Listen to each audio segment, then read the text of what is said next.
Olá pessoal do Missão. Nessa aula então a gente vai falar sobre a estática dos corpos extensos. Primeiro vamos tentar entender o que eu quero dizer com isso. Quando eu falo que um corpo está em equilíbrio, na verdade existem duas opções. Existe o que a gente chama de equilíbrio cinético, que é o corpo está andando com velocidade constante, cinético ou dinâmico, e existe o que a gente chama de equilíbrio estático, que é a área da estática, que é basicamente estar em repouso. Então, quando a gente fala em estática, basicamente a gente está falando em coisas paradas. Se eu tenho, por exemplo, um corpo extenso, o que eu quero dizer com isso é que eu tenho que considerar o tamanho desse corpo. Tá, e que diferença que isso faz? Olha só.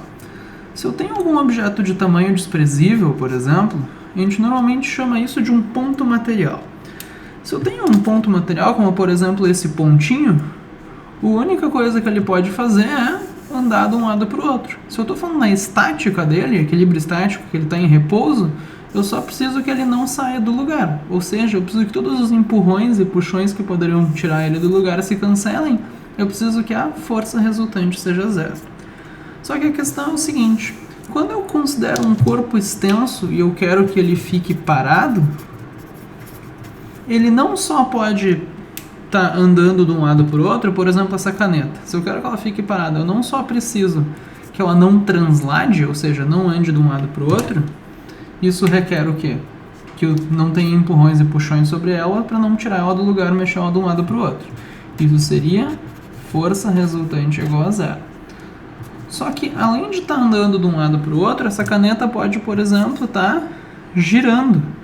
Então, eu não só preciso que as forças se cancelem para ela não andar de um lado para o outro, eu preciso que os momentos ou torques se cancelem. Isso significa que as forças não conseguem fazer ela girar. Para quem não sabe do que eu estou falando quando eu falo em momento ou torque, tá? É interessante que você, nesse momento, dê um pause nessa aula, sei lá, e veja a aula de momento, torque, que, enfim, para entender um pouquinho melhor isso aqui. Mas o que eu quero dizer com isso? Por exemplo, se eu tenho aqui uma barrinha e nela tem uma força de 1 Newton para cima e 1 Newton para baixo.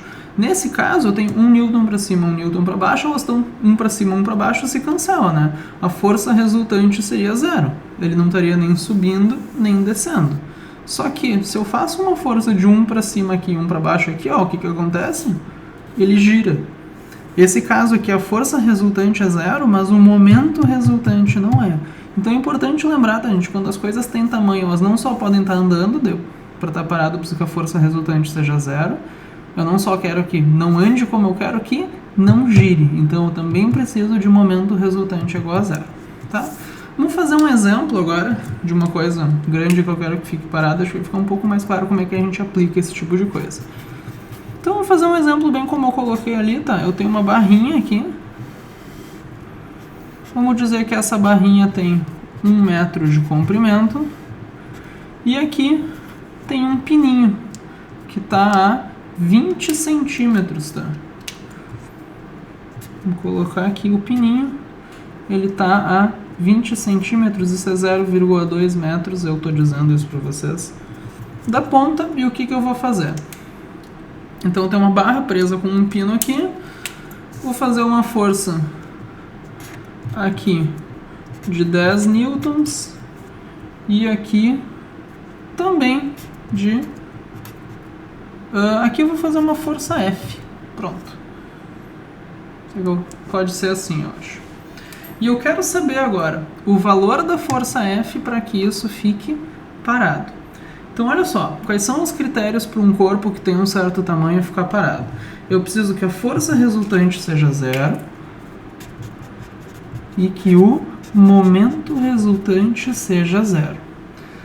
Quais são as forças que existem nessa barrinha? Bom, tem as duas forças que eu estou fazendo e é interessante perceber o que? A gente tem um pininho aqui prendendo essa barrinha no lugar. Quando eu tento fazer duas forças para cima, como é aqui, o pino não deixa toda ela subir. O pino, na verdade, está fazendo uma força aqui, vou chamar de força do pino, que é o que está mantendo ela no lugar. Senão isso aqui estaria andando para cima, né? Faz duas forças para cima, mas o pino tenta manter ela no lugar. Olha só, gente, normalmente é mais fácil começar, eu preciso desses dois critérios, força resultante igual a zero, momento resultante igual a zero, é mais fácil começar pelo do momento, tá, gente? O momento resultante tem que ser zero. Então, olha só, ele vai girar em torno desse ponto, né? Então, eu vou calcular, enfim, os momentos, medindo as distâncias até esse ponto. Qual que seria o momento da... eu vou usar a seguinte convenção, tá, gente? A convenção padrão, tá? Horário... só porque eu falei. Sentido horário eu vou dizer que é negativo. O que está no sentido anti-horário eu vou dizer que é positivo. Vocês podem lembrar que relógios acordam vocês. Isso é uma coisa ruim, tá? Então o sentido do relógio é negativo.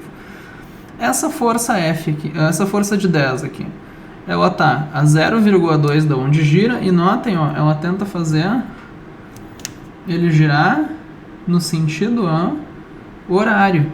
Então, o momento dela é menos, e para quem não lembra, o momento de uma força a gente calcula como a força vezes a distância. Então, menos a força, que é 10, vezes a distância, que é 0,2. Mas eu quero o momento resultante, né? Eu uso o momento dessa mais o momento da outra, né? Vamos ver como é que é o momento da outra força.